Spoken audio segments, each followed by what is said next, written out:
it's been a challenge that has changed the way that I cook and the way that I manage, and it's really forced me to relinquish control, which I think is a very difficult thing as an owner chef. You want control. You want control of heat. You want control of produce. You want control of dishes. So to relinquish that control has been quite hard, but it's actually made it a lot more enjoyable for me. This is the Deep in the Weeds podcast. I'm Anthony Huckstep. New Zealand has led the world in clamping down on COVID-19. With a forward-thinking leader and a society that has each other's backs, the intense original lockdowns has meant that life in New Zealand is back to normal, bar the occasional case. With a vibrant, energetic and exciting food landscape, what impact has this had on those plying their trade in the shaky isles? Nick Honeyman is the owner and head chef of Paris Butter in New Zealand and Le Petit Lion in France. Nick, how you going? Really good, Huck. How you doing? Good, mate. We can talk about what's sort of been going on over there in New Zealand, but I got wind of the fact that you're going to be jumping on a plane in 3 weeks when no one can sort of travel internationally, really, and you're off to Paris. Yeah, we're back to France, just outside of Bordeaux. We've got a little restaurant there, so it's a pretty daunting aspect. But, before COVID, we've kind of set our lives up over 2 continents. And now we're trying our best to manage it, making decisions week by week, hoping that they're good decisions. When did you make the call that you were definitely going back over there? This one was actually a pretty easy call for us to make. My wife's pregnant with our second child, and she's German. So we actually have no family in New Zealand.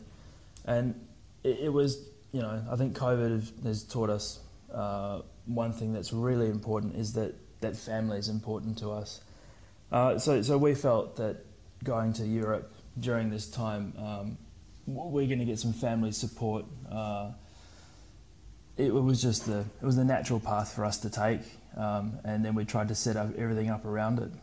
You mentioned that you are a little bit nervous about it. How do you feel about sort of the cases and what's going on in Europe compared to the experience you've had in New Zealand now that you're almost on your way over there?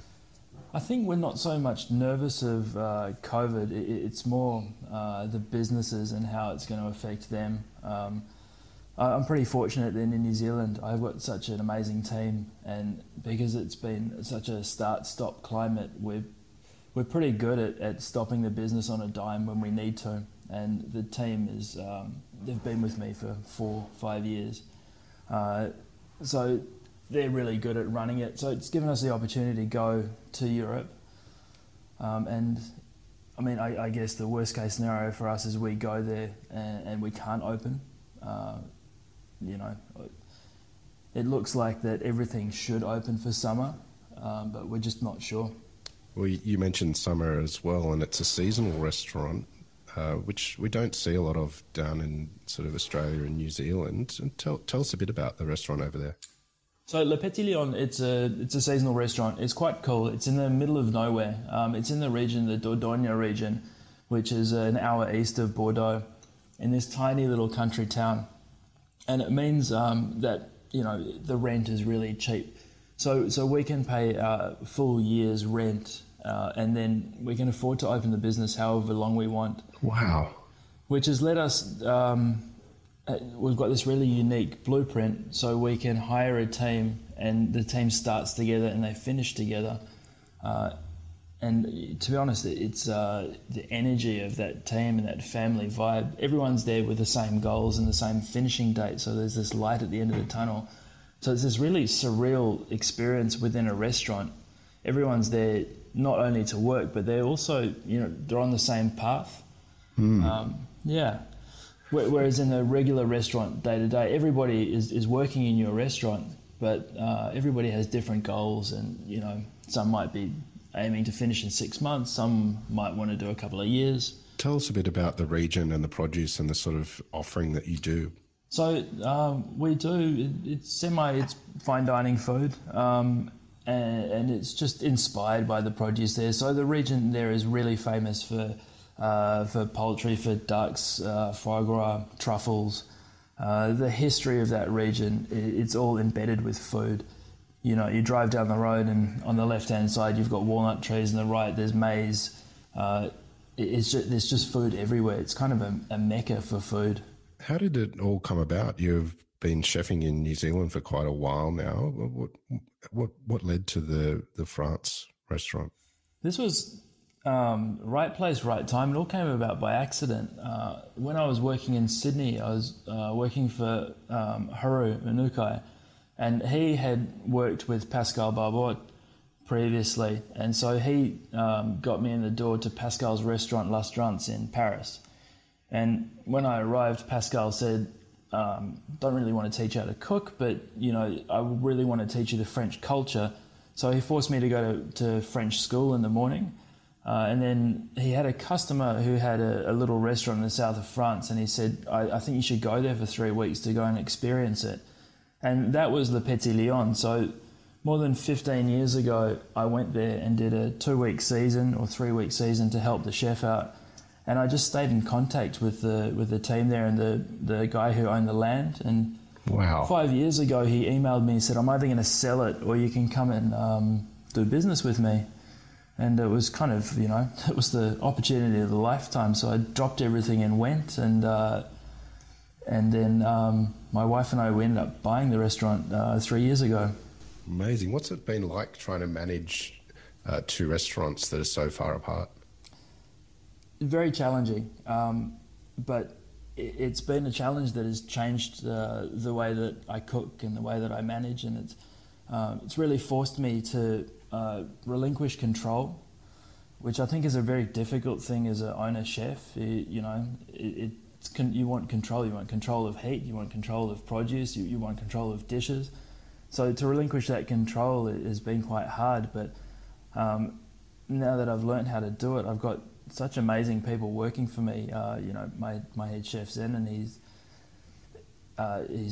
just as good. He's probably a better chef than I am. And to learn how to give him more freedom and more control, it has just elevated the business, and it's actually made it a lot more enjoyable for me. I think that I find a lot of enjoyment cooking with people instead of just directing everybody the whole time. Tell us about the time in New Zealand over the last year. You guys have been a real leading light and sort of clamping down on what everyone's going through across the world. But what's it been like as an operator in New Zealand? It's been pretty tough, but it's also been really good. You know, we still have this incredible lifestyle where some days you'll go and you won't feel the effect of anything. And then other days you really feel the pinch of the borders being shut and there's no tourists around. And especially in the high seasons in December when the tourists should be here, it's when everybody's kind of at 3/4 capacity instead of that December feeling where you're so busy. It's a little bit eerie some days. And I think that around town that, you know, everybody's experienced that one drop-off day per week, and in hospitality, that's your profit gone. And you just can't pick that day anymore. 3 weeks ago we had a Friday night that was extremely quiet and we were full the rest of the week. And there was no reason for it other than it was just by chance that everybody else was eating at other restaurants. You've been in New Zealand for quite a few years now. What led to the move to New Zealand? I actually came to New Zealand for a weekend, and I came to visit a friend here, and he said, why don't you go and check out a couple of restaurants while you're here for the weekend? And I spoke to a guy, Simon Wright, who's at the French Cafe, and he said, do you want to start work on Monday? and that was it. I was just like, I enjoyed what he was doing, and I was like, why not? Let's give it a go. And it felt like a pretty chilled out, cool place to be. And then New Zealand just kind of opened its doors, and there's been this place of opportunity, and it's been really kind to me. You have Paris Butter now. Tell us a bit about that restaurant and what you're doing. So Paris Butter, in its current stage, we've been here for 5 years, and we do modern French food, kind of degustation based. I guess you call it fine dining. It's hard to define food these days. Very much ingredient driven. So it's New Zealand ingredients and then I guess French techniques. We actually started off as a French bistro. I think last time I saw you, we were just about to open it, and I saw a gap in the market for this classic French bistro.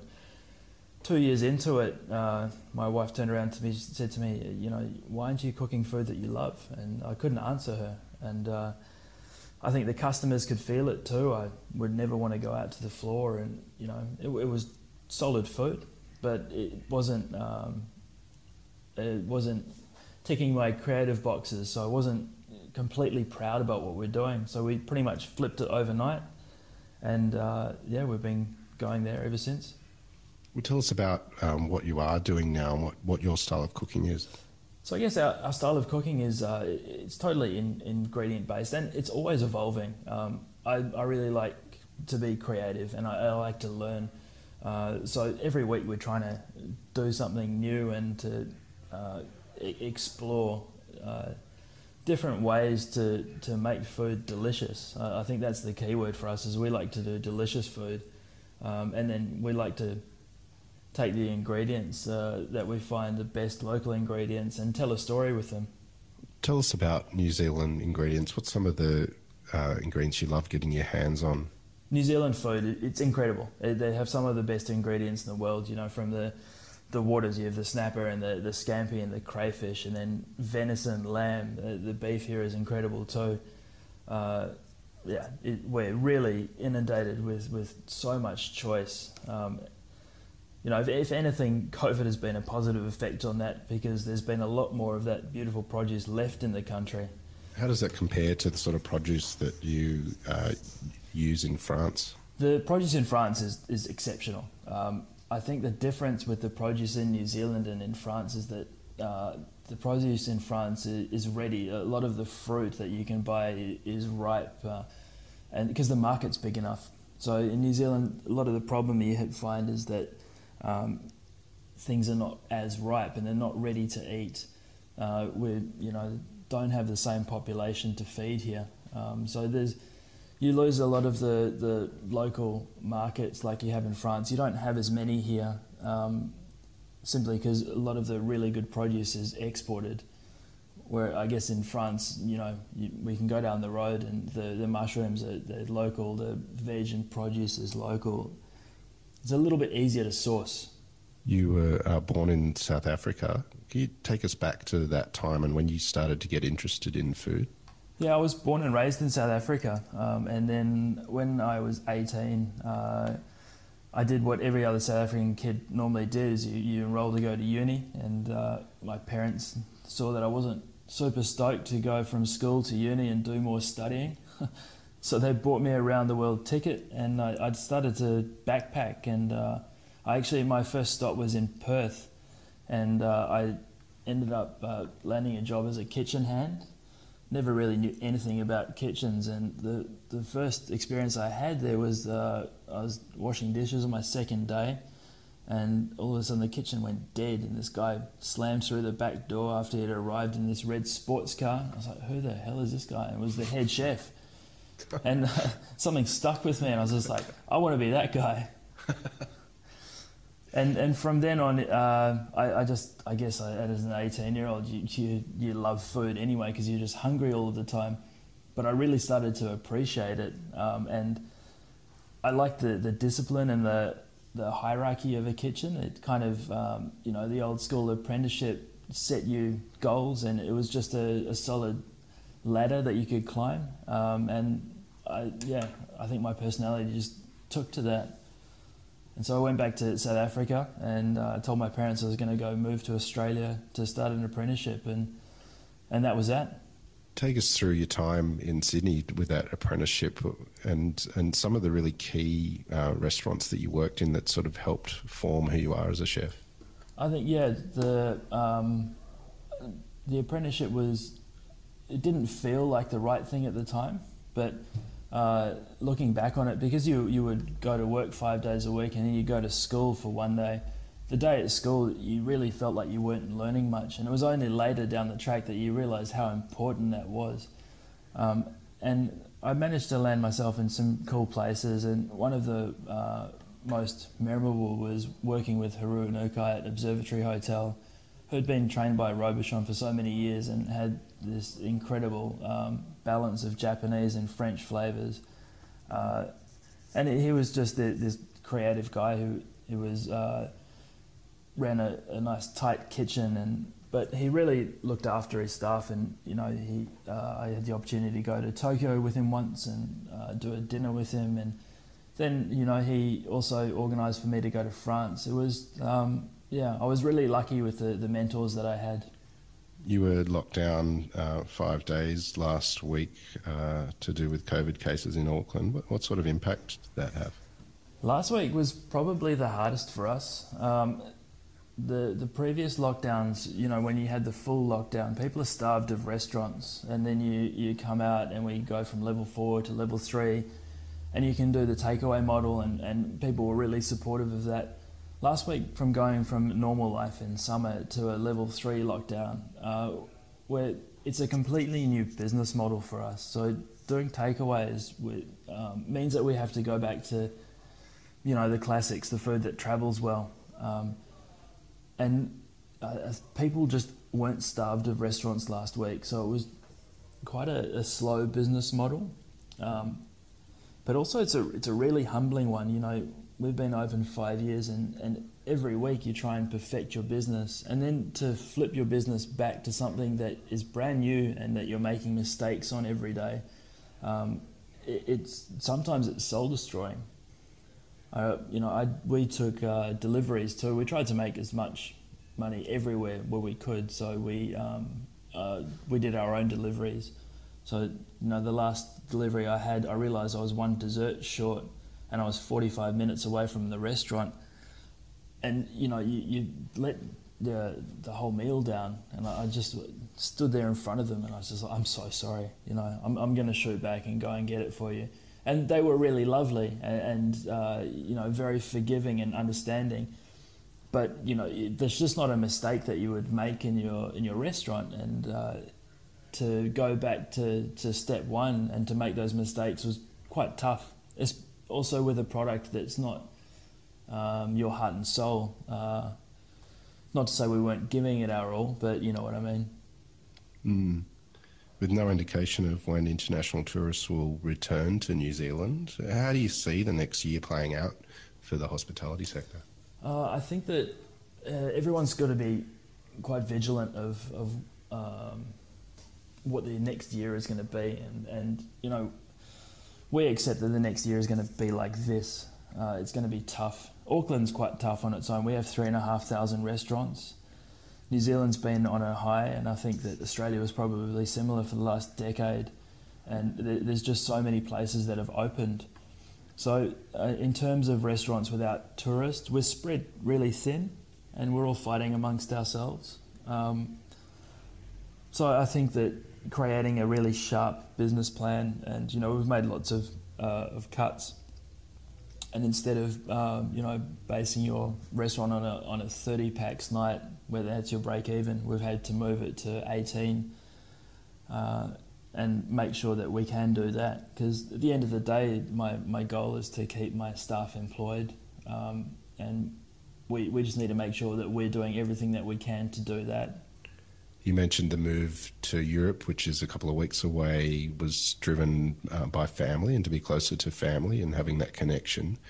What's the last year? How has it affected you personally with what's happening? I think the last year has been, it sounds bizarre, but it's been quite fulfilling. The first time that we went into lockdown, I came face to face with failure. I thought that I'd lost both of the restaurants. And it was something that I've always avoided. And then coming face to face with failure and thinking every avenue down to what would happen if I lost this, I lost that, what would it mean? You look up and then you see your family like, you know what, everything's going to be okay. and then I started to make better decisions that weren't ego-driven decisions. And I think that if you're scared of failure, that it's connected a lot to your ego. And we started to make clever, smart decisions and be like, hey, cool, well, we can't put that on the menu if it's not going to be cost effective, or, I think it just opened my eyes to everything business-wise. And once I lost that fear of losing the businesses and failing, everything actually became a lot more successful, and we started doing a lot better.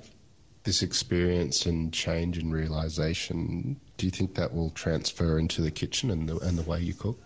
Absolutely, yeah, absolutely. I think that it's taken a level of fear away. When you're in the kitchen, you're always thinking, what if a reviewer came in tonight? What if we didn't have this option? What if we didn't have that? Whereas now you just have to be a little bit more practical. Be like, okay, we want to do this. This is our dream. This is what we'd like to deliver to the customer. How are we going to do that in a sustainable way that works for the business and gives them the best experience? And maybe that means that there's a few less options, and I guess there's just less room to hide. I think in hospitality we get caught up in being too hospitable and making too many concessions, which are not always good for your business. I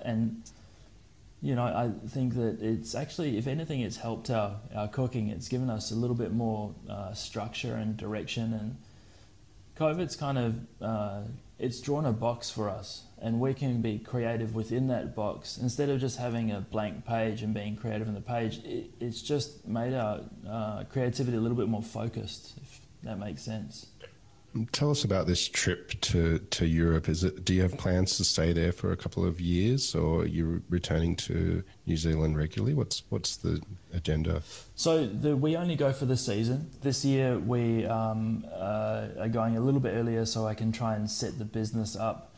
So when the baby comes along, I can spend some time with the new baby and my wife, which has become so important to me. I don't want to be remembered as a great chef in my family. I would like to be remembered as a great dad and husband. So it's forced me to make that balance. So we're aiming to be there until October. The season hopefully kicks off in June, and we're expecting quite a big season in Europe this year. Everyone's been locked down for a very long time. And we think that France has 80 million people in it. So there's a lot of people to support local business there. With the borders shut for so long and being locked down from the rest of the world for so long, what are you most looking forward to when you get over there? Well, it's a tough question, but when we get there, it's going to be white asparagus season. We land in Germany, where my wife's family's from, and they've got spargel everywhere, and these kind of 300 to 500 gram pieces of white asparagus that taste like meat. Wow. Yeah, they're incredible. So you're going over for the new season, and you'll be back in New Zealand. Do you have any plans moving forward that you can tell us about? Back in New Zealand, I guess we're always planning to do new things, and we're always looking to to go that next little level and next little step up. I've got a really successful team at the moment, and a lot of them are looking to do their own things, and I would always like to facilitate that or be part of that if I could. But I guess at the moment we're really just focusing on getting through this year and making sure that everyone is happy, they're employed, their mental health is good. Because we are expecting this year to be as tough as last year, if not tougher, because everyone's carrying the burden from last year. It feels like no one's really had a break from it. And if last week showed us anything, most people, our team worked 30 hours in the week and they arrived on Tuesday and everyone was shattered. It's just the mental strain of COVID and the opening and closing. it's taking a silent toll on everyone. Do you think that toll will change and transform the hospitality sector moving forward? I think it is. I think that everyone is talking about it, and I think that the hospitality sector is going to come back maybe energized, restructured. I think that kitchens and restaurants will have to change, and the way that we cook and the hours that we work. I think that menus will have to be adapted to suit a more balanced lifestyle, which is naturally happening, and it has been happening over the last few years. But I think it's really going to be apparent in the next little while. The time off that people have had, they've really realised, hey, I'm spending a lot of time at work, and my family is neglected. And I think everyone came out of the first lockdown talking about a balance, and we went straight back into it, and you kind of forgot about it. And in the second lockdown, you're like, hey, there's that balance we were talking about again. So I think it's really being drummed into us that something needs to happen, and I think that things will change quite quickly. Well, Nick, you're about to head off to Europe. Good luck with the summer season over there. I'm sure you're very excited to get on a plane for the first time, like many of us will when we get to travel again. We've loved having you on Deep in the Weeds today, mate. Please keep in touch, and we'll talk again soon. Thank you so much for having me. This is the Deep in the Weeds podcast. I'm Anthony Huckstep. Stay tuned as we share the stories of Australia's hospo community, suppliers and producers in search of hope during this pandemic. Special thanks to executive producer Rob Locke for making this all happen. Follow us on Instagram at Deep in the Weeds Podcast, or email us at podcast@deepintheweeds.com.au. Stay safe and be well.